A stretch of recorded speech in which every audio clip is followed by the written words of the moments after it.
యేసు ప్రభులు వారికి ఆ గుడ్డివాడిని తీసుకుని వెళ్ళారు. వెళ్ళిన తర్వాత ఆయన ఒక మాట అడిగాడు. ఏమన్నా తెలుసా? బాబు, ఎందుకు నన్ను పిలిచావు? ఏంటి ప్రాబ్లం ఏంటి? వాట్స్ యువర్ ప్రాబ్లం అని అడిగితే వాడన్నాడు, ప్రభువా, ఎందరినో నేను కలిశాను, అందరినీ నేను డబ్బు మాత్రమే అడిగాను. ఏ రోజు నేను అంధుడినని గుడ్డివాణ్ణని నా బాధను ఎవరికి చెప్పుకోలేదు. వాళ్ళందరూ నాకు మేలు చేస్తారని నమ్మకం నాకు లేదు. కానీ నీ పేరు నేను చాలాసార్లు విన్నాను. మొదటిసారి నువ్వు నా దగ్గరికి వచ్చావు. ఈ అవకాశం నేను విడిచిపెట్టుకోదలుచుకోలేదు. అంటే యేసయ్య ఒక మాట అన్నాడు, నీకు ఏం కావాలి? How can I help you? అతను యేసు ప్రభుల వారి దగ్గరికి వచ్చినప్పుడు నీకు నేను ఏమి చేయగోరుచున్నావు అని అడిగాడు. నేను దేవుడు అడిగేది ఒకటే, వాట్ యు నీడ్, నీకేం కావాలి అని అడిగితే నువ్వేమడుగుతావు? ఏం కావాలి అంటే ఏమడుగుతావు? అతను అడిగాడు, నన్ను ధనవంతుని చేయి ప్రభువా అన్నాడా? నా కోట్లు ప్రభువా అన్నాడా?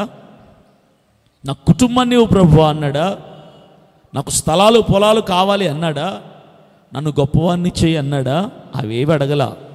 అవి అడుగుండొచ్చు. ఎందుకంటే యేసు ప్రభుల వారు వాడు రాగానే నీకు కనులొచ్చునుగాక అనలా, దృష్టి కలుగునుగాక అనలా. ఏమడిగాడు తెలుసా? నీకేం కావాలి? What you need? నా నుంచి నువ్వేం ఆశిస్తున్నావు? ఆయనకు తెలీదా నీకేం కావాలో? God knows what you need. కాకపోతే కొన్ని సందర్భాల్లో దేవుడు నిన్ను అడుగుతాడు ఏం కావాలి అని. ఎందుకో తెలుసా? నీ మనసు ఎలాంటిదో తెలుసుకోవటానికి, నువ్వు ఎలాంటి మనిషివో తెలుసుకోవటానికి, అసలు నీ భక్తి స్థితి ఏంటో తెలుసుకోవటానికి నిన్ను అడుగుతాడు. నిన్ను కనుక ఈ ప్రశ్న అడుగుతూ నువ్వు చెప్పే సమాధానం ఏంటి? అమ్మ, ప్రార్థన చేస్తున్నావు కదా, నీకేం కావాలి? నా కుమారుడా, ప్రార్థన చేస్తున్నావు కదా బాబు, సరే నీకేం కావాలో చెప్పు అని యేసుక్రీస్తు ప్రభువులు వారు అడిగితే, what is your answer? What can you ask in his presence? ఆయన సన్నిధిలో నువ్వేం అడుగుతావు? నాకు తెలిసినంత వరకు maximum number of people they will ask for inheritance, money, gold, silver, diamonds, authority. అందరు అడిగేది ఇవే. డబ్బు అడుగుతారు, పేరు అడుగుతారు, ఆస్తి అడుగుతారు, హోదాను అడుగుతారు, ఘనమైన స్థితిని అడుగుతారు, వీటిని అడుగుతారు. కానీ ఆ గుడ్డివాడివి ఏవి అడగల. ఏమడిగాడు తెలుసా? ప్రభువా, నేను గుడ్డివాడిగా పుట్టాను, మనుషులు ఎలా ఉంటారో కూడా నాకు తెలియదయ్యా, ఏ మనుషుడు నాకు సహాయపడలేదు, రోడ్డు మీద నా ముందు తిరుగుతున్న వేలాది మంది మనుషులు నాకేం కావాలని ఎప్పుడు అడగలేదు. ఏదో తోచిన సహాయం చేసి వెళ్ళిపోయారు తప్ప ఏ రోజు నా దగ్గరికి వచ్చి బాబు నీకేం కావాలి, నేనేమని చేయగలనని కానీ అడగలేదయ్యా. మొట్టమొదటిసారి నా ఇంత జీవితంలో ఏం కావాలి అని అడిగిన వాడువు నువ్వే, నన్ను గుర్తించిన వాడువు నువ్వే.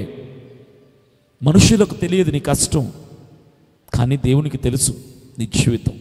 అందుకే ఆయన అడుగుతాడు నీకేం కావాలి. నిన్ను వెతుక్కుంటూ వచ్చిన వాడు ఆయన. ఆయన సన్నిధిలో నువ్వేం అడుగుతావు, ఏం అడగగలవు? అడిగాడు తన లోపాన్ని సరిచేయమని అడిగాడు. Can you ask that? ప్రభువా, ఎంత భక్తి చేస్తున్నా తృప్తి ఉండటం లేదయ్యా. ఎందుకంటే నా కొరకు నువ్వు ప్రాణం పోసావు, నా కొరకు నువ్వు శ్రమలు భరించావు, నా కొరకు నువ్వు మరణించావు, నా కొరకు నువ్వు అవమానపరచబడ్డావు, నా కొరకు నువ్వు ఏ దోషం నీలో లేకపోయినా దోషి అన్నటువంటి ముద్రను వేయించుకున్నావు, నా కొరకు నువ్వు ఎన్నో బాధలు పడ్డావు కదా. మరి అన్ని చేసిన నీ కోసం నేను చేస్తున్న భక్తి చాలా తక్కువగా ఉంది, నాలో ఎక్కడో తెలియని పాపం దాగి ఉంది, నాలో ఏదో లోపం దాగిందయ్యా, నా పాపాన్ని తీసేస్తావా?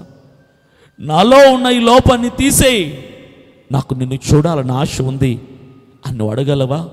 ఆ గుడ్డివాడు అంటున్నాడు, ప్రభువా, ఎందరో వ్యక్తులు నాకు సహాయం చేశారు, కానీ ఏం కావాలని ఎప్పుడు అడిగిన వాడు లేడు.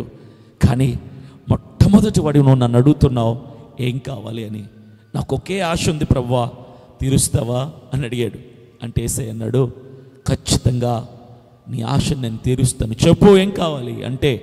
ఆ గుడ్డివాడు అన్నాడు, ప్రభువా ఇంత మంచివాడివి కదా, నువ్వు నన్ను పిలిచావు, నన్ను నీ దగ్గరికి రప్పించుకున్నావు, ఏం కావాలి అని నన్ను అడుగుతున్నావు కదా, ఇంత మంచి ప్రేమ కలిగిన నీలాంటి వాణ్ణి నేను ఎప్పుడు వినలేదు, చూడలేదు. అయితే నా కనులు తెరవా, నా కనులు తెరుస్తావా, నాకు దృష్టినిస్తావా, నా గుడ్డితనాన్ని తీసేస్తావా? ఎందుకో తెలుసా, నాకు నిన్ను చూడాలని ఉంది. I want to see you. నాకు నీ ముఖాన్ని దర్శించుకోవాలని ఉంది. ఎందుకంటే ఏమి కావాలి అని నన్ను పిలిచి అడుగుతున్నావా, నీలాంటి వాణ్ణి నేను చూడాలయ్యా, నేను చూడటం కొరకు నాకు కనులు ఇవ్వు అని అడిగాడు.